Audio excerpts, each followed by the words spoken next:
வாங்க உட்காருங்க. ஐயோ அம்மா. நீங்க உட்காருங்க.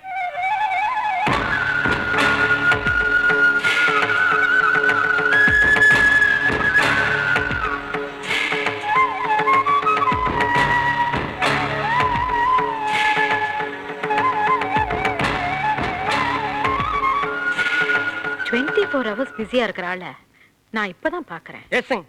ஏன் எல்லா வேலையும் அவரே பண்றாரு? அதுக்கு ஒவ்வொரு ஆள வேலைக்கு வச்சுக்கலாமே. அதுக்கு தாருமா இந்த நாய்களை வச்சது. இப்ப இதுங்களே போனை ஃபைலையும் கொடுத்து அவர் பெண்ட கழட்டானுங்க பாருங்க. நினைச்சா எனக்கே வருத்தமா இருக்கு. நீங்க பேசிட்டு இருங்க, அவர் நான் கூட்டி வந்துடுறேன். ஏய் ஏய் ஆபீஸ் வேலை முடிஞ்சு ஆல் நல்ல கைஸ் கோ அவுட். நாங்க ஃபேமிலி மேட்டர் பேச போறோம். அப்ப ஏனுங்க மாப்பிள்ளைங்க. மா வணக்கம். வணக்கம். உட்காருங்க. ஐயோ வேண்டாங்க. ஜுரமெல்லாம் ஒண்ணு இல்லைங்க, பணிவுங்க. நீங்க எப்படி திடீர்னு நீங்க? உங்களை பார்த்த அதிர்ச்சியில் எனக்கு பேச்சே வரலைங்க. கும்பிட போன தெய்வம் குறுக்க வந்த மாதிரின்னு சொல்லுவாங்க.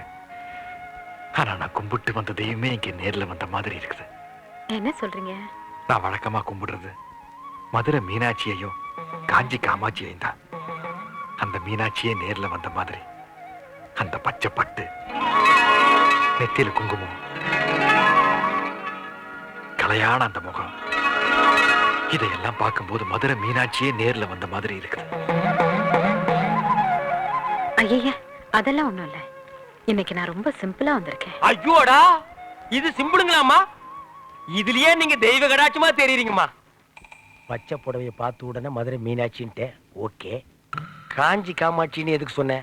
நாளை பின்ன சிகப்புடவை கட்டிட்டு வரும்னு ஒரு சேஃப்டிக்கு.